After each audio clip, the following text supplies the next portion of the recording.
이사야서는요, 이제 전반부와 후반부로 이렇게 나뉘는데, 전반부에는 패역한 이스라엘을 향한 하나님의 심판을 얘기합니다. 그래서 지금 우리가 45장을 읽었는데요, 39장까지는 계속 패역한 이스라엘에게 심판을 주는 이야기를 합니다. 그리고 40장부터는 분위기가 바뀌어서 이스라엘의 회복을 얘기합니다. 이스라엘의 소망을 얘기합니다. 그래서 이사야서는 한 권인데 앞에서는 심판을, 뒤에서는 소망을 이야기하는 책입니다. 언제나 그렇듯이요. 기독교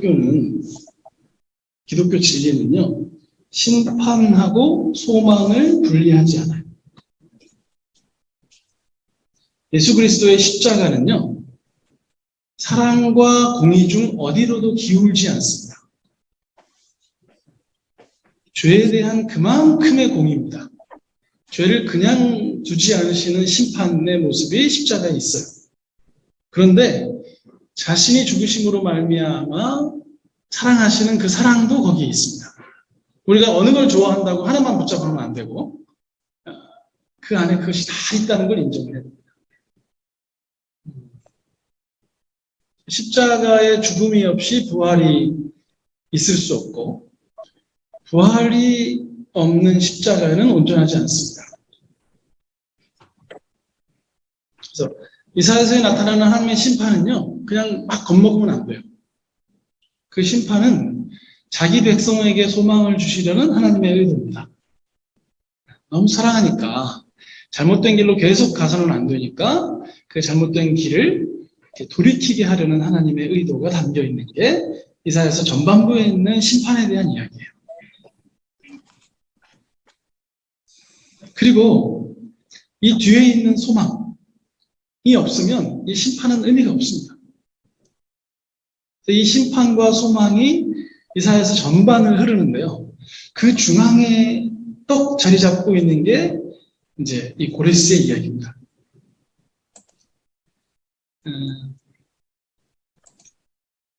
40장부터 이스라엘이 회복된다는 얘기를 하기 시작하는데 이스라엘의 회복이요, 놀랍게도 멋진 선지자가 나타나는 게 아니라 강력한 이스라엘의 왕이 나타나서 회복하는 게 아니라 오히려 이방왕 고레스가 나타나서 이걸 이렇게 진행을 합니다. 자, 이제 이스라엘 입장에서 보면 굉장히 창피한 일이에요. 그리고 굉장히 자존심 상하고 속상한 일입니다. 자, 우리 민족이 하나님께 범죄해서 바벨론으로 잡혀갔어요. 오케이, 인정. 하나님의 약속의 때가 돼서 이제 우리가 회복할 거예요. 오케이, 좋아. 그러면 그 전환점엔 누가 있으면 좋겠어요? 우리 민족의 영웅 하나가 나타나서 그 영웅이 세상을 뒤집어 놓는 겁니다. 그러면 이게 너무 좋잖아요. 근데 오히려 갑자기 이방왕 고레스가 딱 등장을 해요. 네, 하나님의 종이래, 이 사람.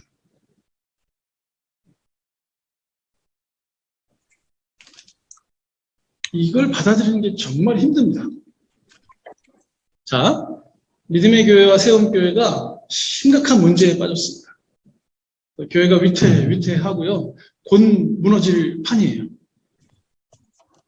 그러면 훌륭한 목사님이 오셔가지고 그 문제를 해결하거나 우리 교회 성도님 한 분이 선지자적인 메시지를 선포해서 사람들이 회개를 하면 그거 멋있잖아요. 근데 교회도 안 다니는 저 주민센터 동장님, 마을 동장님이 오셔가지고 우리 교회를 회복시키는 거예요. 그럼 이제 앉아서 이게 뭐지? 하고 되게 이상한 생각이 들 상황이죠. 지금 이스라엘이 딱 그렇습니다. 왜 고레스야? 갑자기. 자, 하나님은요, 왜 모세와 같은 이스라엘의 영웅을 다시 세우시지 않고, 그죠? 지금 원래 출애굽할 때는 모세가 딱 나타났잖아요. 그래서 10가지 재앙 팍, 문썰 쫙 가자 하고 가는데 막 홍해가 쫙 가가지고 이런 일이 벌어졌잖아요. 왜 이번엔 이렇게 안 하시고 하필 고레스예요. 아니 모세까지는 아니어도 이스라엘 역사에 그런 사사들 많잖아요. 자주 등장했거든요.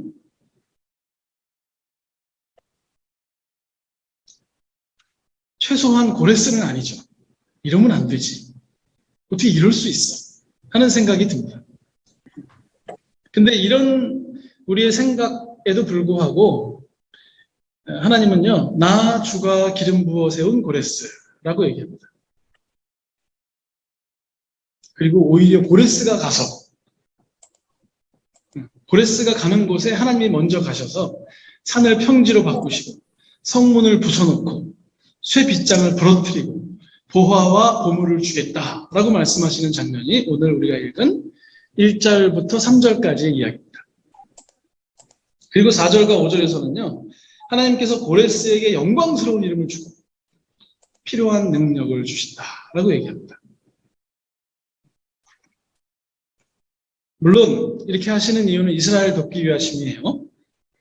그리고 5절과 6절을 보면 하나님 외에 다른 신은 없다는 것을 세상에 알리기 위해서입니다. 하지만 여전히 이제 드는 생각은 그런 거죠. 근데 이스라엘을 돕는 방법이 이거밖에 없나? 꼭 고레스로 하셔야 되는 거야? 하나님 외에는 다른 신은 없다. 이런 얘기를 꼭 고레스를 데리고 그걸 하셔야 돼? 이게 가장 효과적인 방법인 거야? 이런 고민이 들죠. 그리고 여전히 모세나 다윗 같은 혹은 이사야 같은 선지자가 나타나서 하면 참 좋겠다 하는 생각이 들어요. 근데 6절까지 보면서 이런 생각을 하게 되는데 7절에 보면 갑자기 뭐가 나오냐면 창조의 하나님이 나옵니다. 나는 빛도 만들었고 어둠도 창조했다. 평안도 주고 재앙도 일으킨다. 라는 말씀이 7절에 나옵니다. 좋아요. 하나님이 세상을 창조하신 것, 오케이, 인정.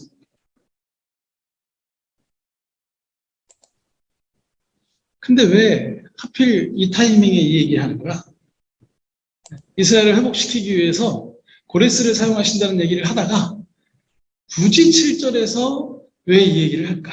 이 타이밍에. 하는 고민이 하나 들고요. 그 다음에 또 하나는 그 창조에 대해서 얘기할 때 7일간 온전한 세상을 만들었다. 이렇게 얘기 안 하고 빛과 어두움, 평안과 재앙을 창조하신 하나님을 굳이 언급하느냐 하는 거. 이 두 가지가 이제 우리를 궁금하게 합니다. 혹시 저 혼자 궁금한 건 아니죠?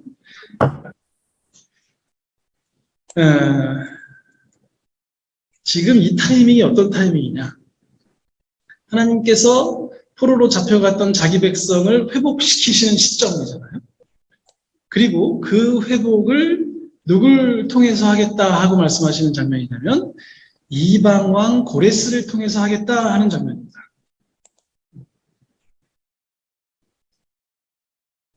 그리고 나는 창조의 하나님이다.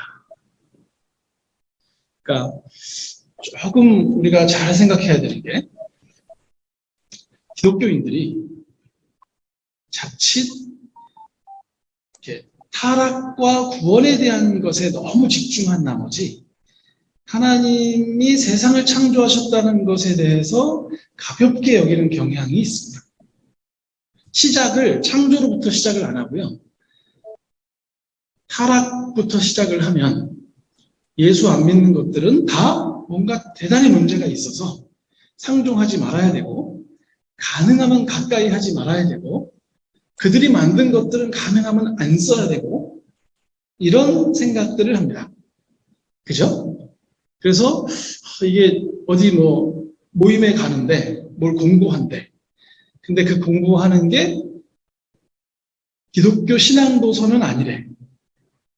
그리고 뭔가 무슨 예를 들면 경제학자가 쓴 책이래. 그러면 이거 그냥 가도 되나? 이런 두려움이 막 생겨요. 그리고 잘 안 가려고 노력을 합니다. 그런데 가지 말고 차라리 성경 보자. 이렇게 생각을 해요. 이게 이제 타락부터 시작해서 그래요.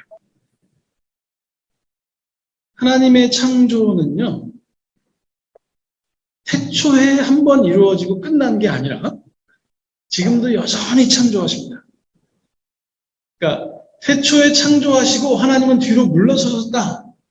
그리고 세상은 돌아간다. 이렇게 말하는 걸 우리가 이원론이라고 합니다. 마치 세상은 창조주가 만들어 놓은 시계 같아서 만들 때까지는 하나님이 개입하셔서 만드셨는데 걸어놓은 이후에, 시계를 걸어놓은 이후에는 지가 알아서 돌아갔다.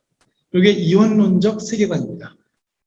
이렇게 생각을 하면 그 돌아가는 시계가 문제가 생기기 시작했고, 그래서 막 죄악이 가득하게 되어서 우리가 이제 거기서부터 빠져나와서 뭔가 다른 세계를 하나 만들어야 돼. 믿음의 교회라는, 혹은 세움 교회라는 다른 세계를 하나 만들어 놓고 이제 여기서 살아가자.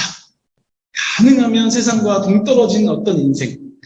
그래서 세상이라는 말을 할 때 굉장히 부정적으로 사용합니다. 세상 것들. 야, 세상에 가지 마. 근데요, 성경은 하나님의 창조는 오늘도 계속 된다고 얘기합니다. 그걸 섭리라고 부르기도 하고요. 하나님께서 계속 세상을 주관하시고 하나님께서 계속 세상을 만들어 가세요. 지금도 하나님의 창조를 벗어난 어떤 행위가 이루어지는 게 아니라 하나님 안에서 이 일이 이루어집니다. 이렇게 되면 고레스에 의해서 이스라엘이 포로로 잡혀간 것은 하나님의 섭리예요. 하나님의 뜻입니다.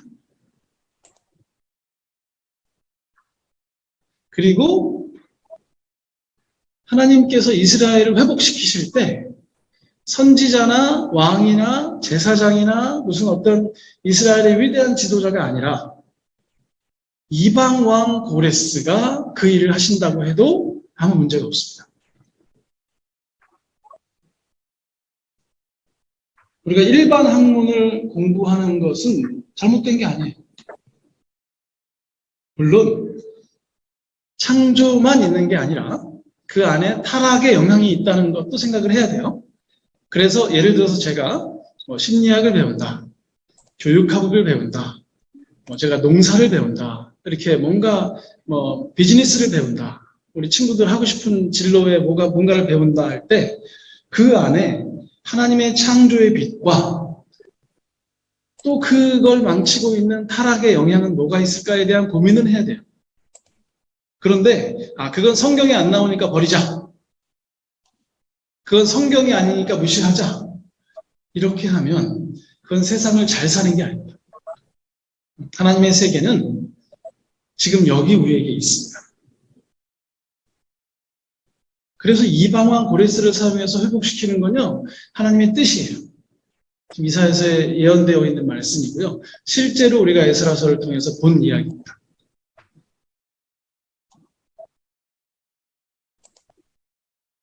그래서 창조의 이야기가 여기 나옵니다. 그 창조의 빛 아래서 볼 때 세상엔 버릴 게 없습니다. 그리고 나선 타락의 빛으로 가자고요.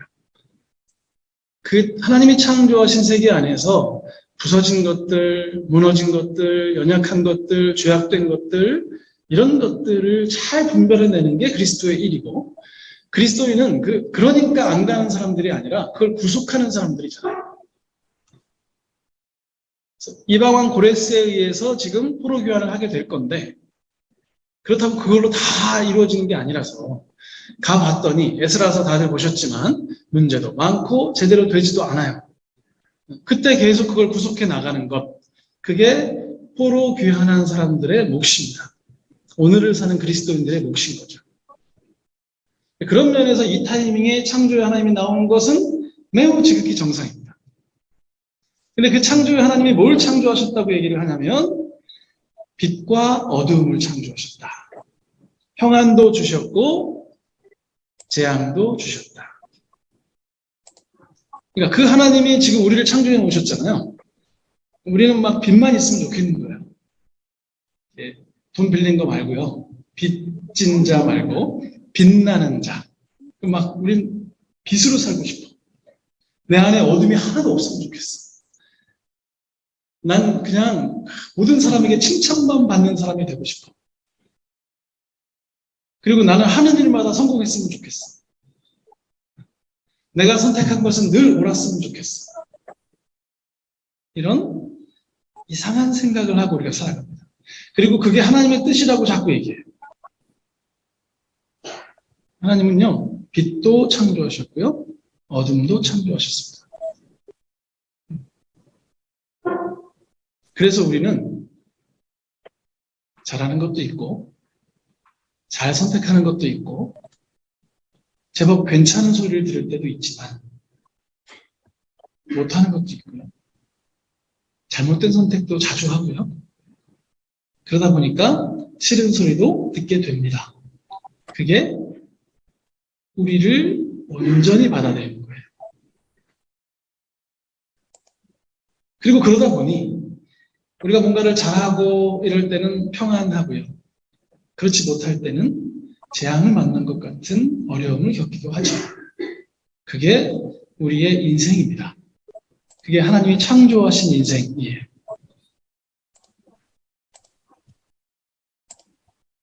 이렇게 받아들여지십니까?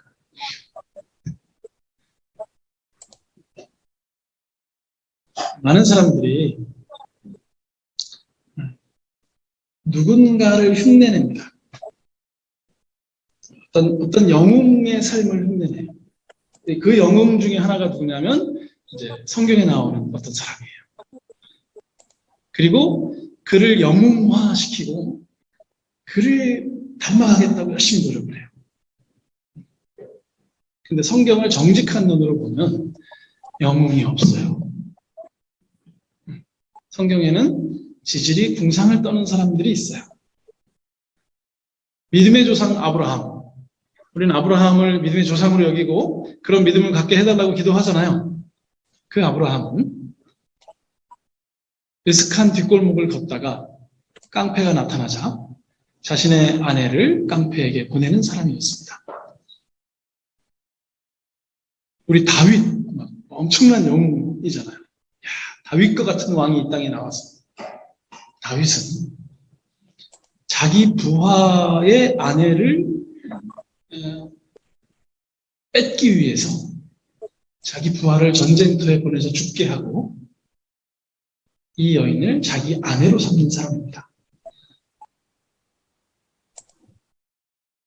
모세는 어떻습니까? 우리가 아는 어떤 선지자도 어떤 제사장들도 어떤 왕들도 성경에 있는 어떤 사람들도요 이렇게 완벽한 영웅들이 없어요. 그러니까 꿈 깨야 돼요. 우리가 그런 영웅들을 쫓아가겠다고 생각하는 건요 하나님의 창조를 무시하는 거예요. 하나님은요 세상을 빛만 있게 창조하지 않으시고 어둠도 같이 창조하신 분이세요.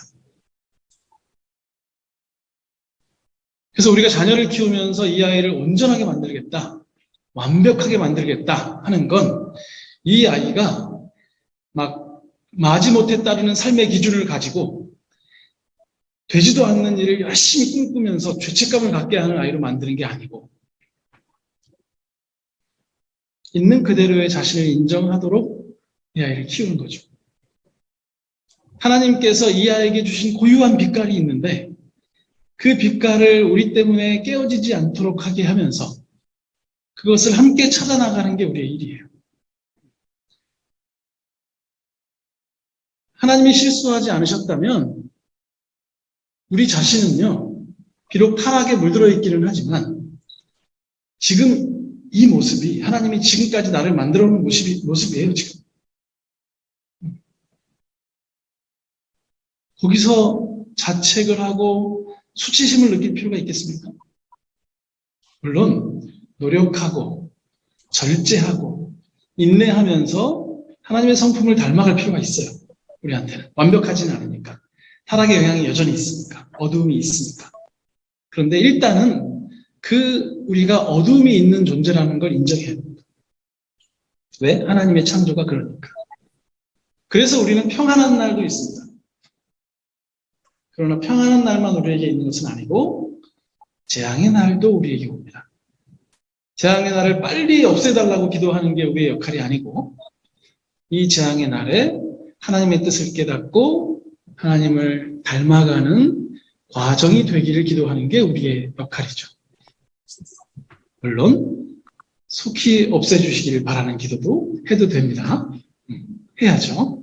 그러나 그냥 없어지면 우리는 하나도 안 크잖아요. 하나도 성장 못하는 거잖아요. 그러니까 빨리 없어지는 게 목적은 아닌 거예요. 내가 이 어려움을 통해서 하나님의 뜻을 깨닫고 하나님의 뜻을 발견하고 하나님의 사람으로 성장하는 그런 시간이, 이스라엘은 포로로 잡혀갔다가 70년 넘는 시간이 필요했던 거고, 한 번에 포로 교환하는 것도 아니고 1차, 2차, 3차 포로 교환을 통해서 계속 이루어져야 되는 과정이고, 그 또한 온전하지 않아서 계속 문제가 일어나는 그런 상황인 거죠. 우리가 포로로 잡혀가 있는 우리가 자유를 얻게 된다는 것은 그렇게 말끔하게 한순간에 모든 것이 이루어지는 시간이 아닙니다.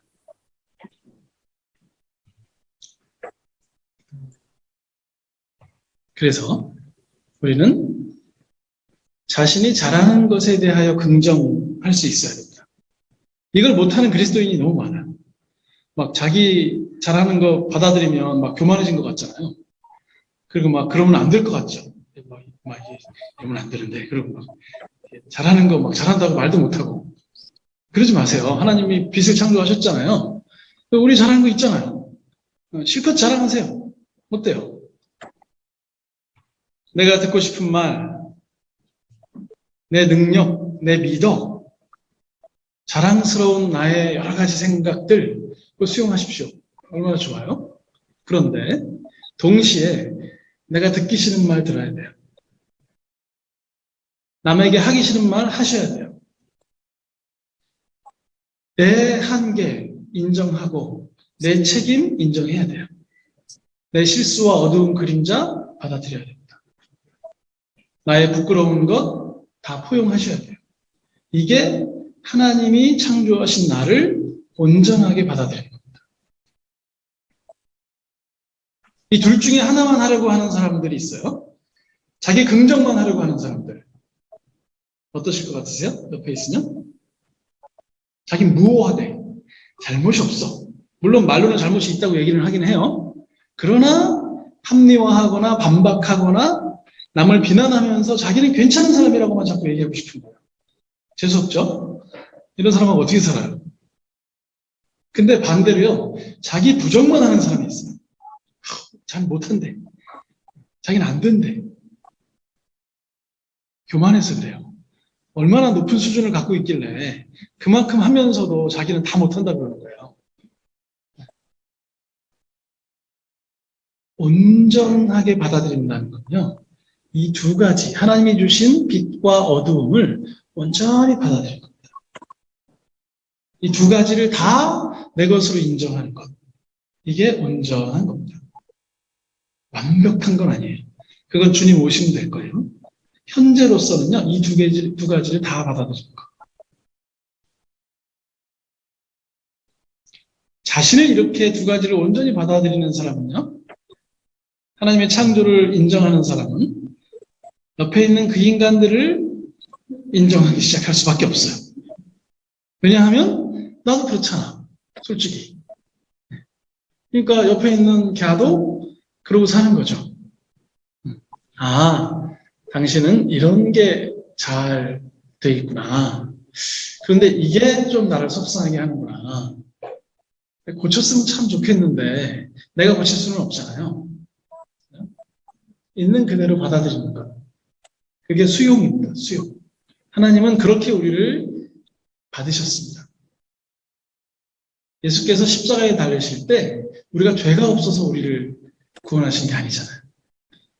죄를 여전히 가지고 있는 사랑하는 내 자녀를 위하여 십자가에 달리셨잖아요. 우리가 그렇게 수용된 겁니다. 우리가 그렇게 포용된 거죠. 그래서 그걸 닮아간다는 건 누군가의 장점과 단점, 빛과 어두움을 같이 받아들이는 것.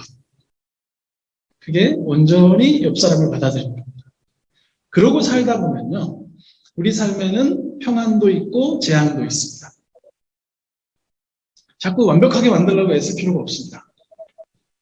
지금 너무나 평안한 시기구나 하고 잘 살려고 노력하고, 아, 지금은 재앙의 시기구나 하면 회개하고 돌아설 부분이 어디에 있는지를 찾으려고 노력하고, 그러면서 하나님의 뜻을 쫓아가는 것, 그게 하나님의 창조 세계를 인정하는 우리들의 삶이죠.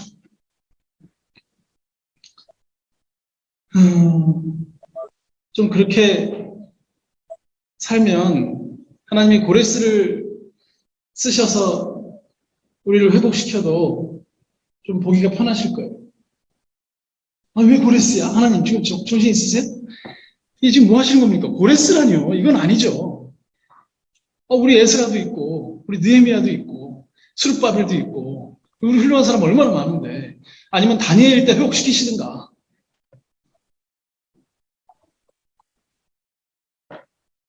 그렇죠? 하나님의 창조 세계를 인정한다는 건요, 그거를 있는 그대로 받아들이는 겁니다. 그래서 때로는요, 우리의 평안한 시기와 우리가 힘든 시기에 내가 평안하냐, 내가 힘드냐가 중점이 아니고, 그 속에서 하나님의 뜻을 어떻게 이루어갈 것인가, 그 속에서 하나님이 원하시는 건 뭔가, 이런 생각들을 하는 거죠.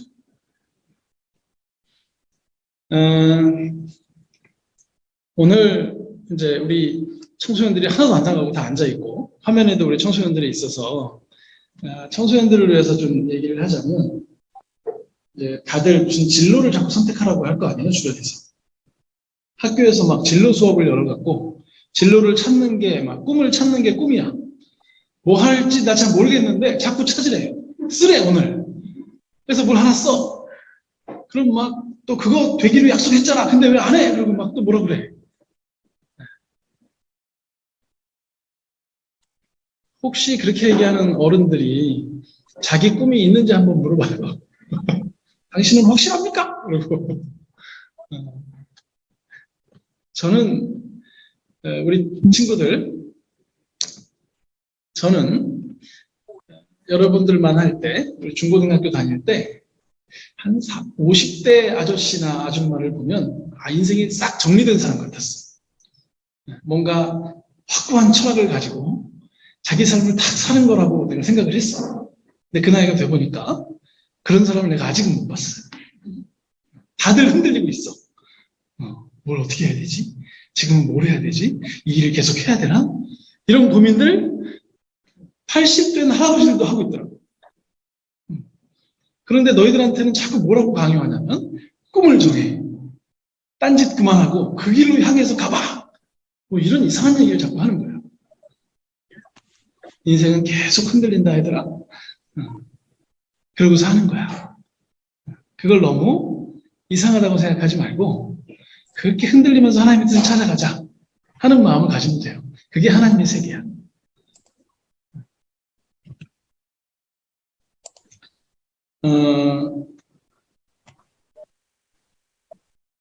지금 이제 연합 예배를 우리가 드리는데 어떤 전제도 갖고 있지 않아요.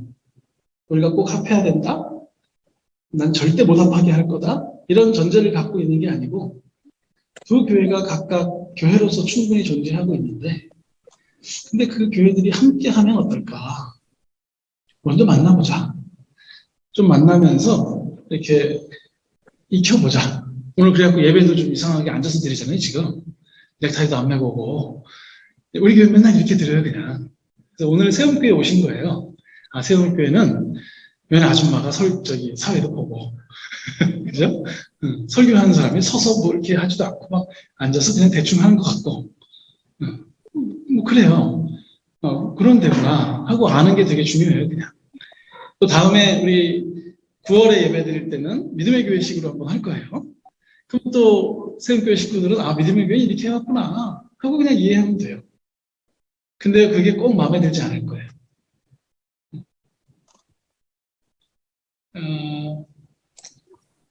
1 더하기 1은 3이 될 때가 많습니다. 교회와 교회가 합쳤더니 교회가 3개가 됐더라. 뭐 이런 얘기 많이 듣잖아요, 우리. 그죠? 처음에는 그냥 대충 합쳤어. 살아보다 보니까 이게 너무 힘들어. 그러니까 원래 그 교회로 가는 사람, 원래 저 교회로 가는 사람, 그럼에도 불구하고 남아있는 사람. 이렇게 3개의 교회가 되기도 합니다. 왜 그러냐면요. 빛과 어두움을 다 인정하지 않을 때 그런 일이 벌어져요. 합치면 좋을 거야. 안 좋아요. 물론 좋은 부분이 있을 거예요. 그런데 어두움이 반드시 있습니다. 안 합쳐도 빛과 어두움이 있습니다. 내가 생각하는 완벽한 상태의 교회에 대한 꿈을 버리셔야 돼요. 그런 교회는 세상에 없으니까. 그리고 내가 생각하는 완벽한 교회의 꿈을 꾸기 위하여 다른 사람에게 신경질 좀 내지 마세요.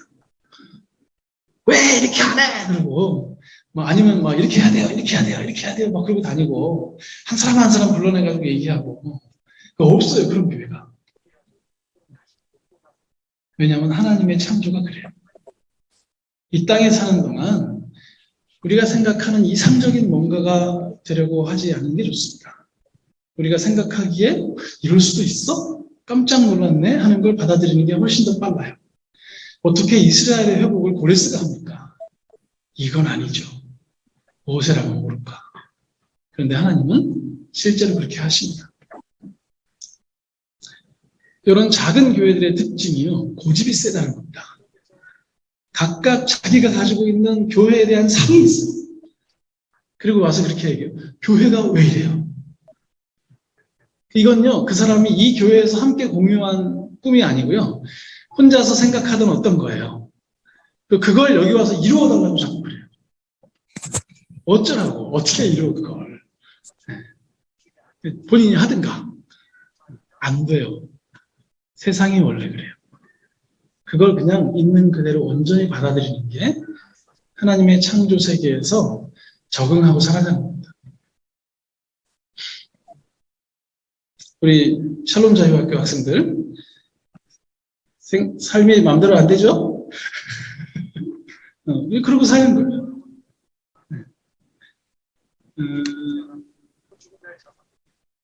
주님이 그래서 오셔야 되고요. 마라나타 주여 오시옵소서라고 우리가 기도하는 이유는 그런 빛만 있는 날, 소망만 가득한 날, 평안만 우리를 감싸는 세상, 그런 세상을 우리가 꿈꾸기 때문입니다. 오늘 이사야서 말씀에서 하나님께서 하시는 말씀은 내가 이번에는 고레스를 통해서 이 일을 하기로 작정했다. 나는 그렇게 하기로 했다. 입니다. 우리 개인의 삶을 살아갈 때도 또 우리 공동체로서 함께 할 때도 이 부분을 우리가 좀 인정하고 좀 넉넉하고 여유롭게 이렇게 자신을 대하고 타인을 대하고 또 공동체를 대하는 그런 사람으로 세워져 갔으면 좋겠습니다. 네, 기도하겠습니다.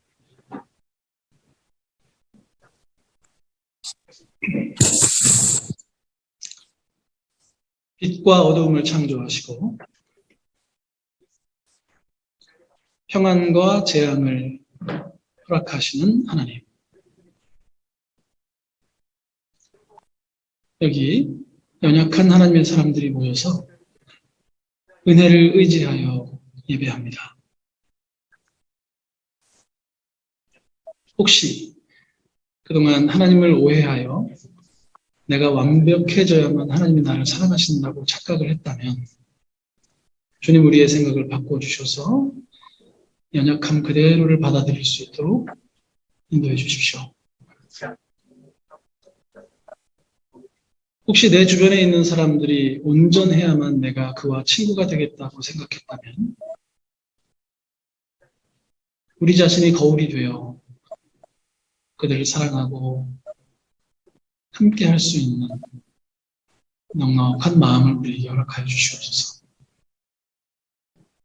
우리가 속한 공동체가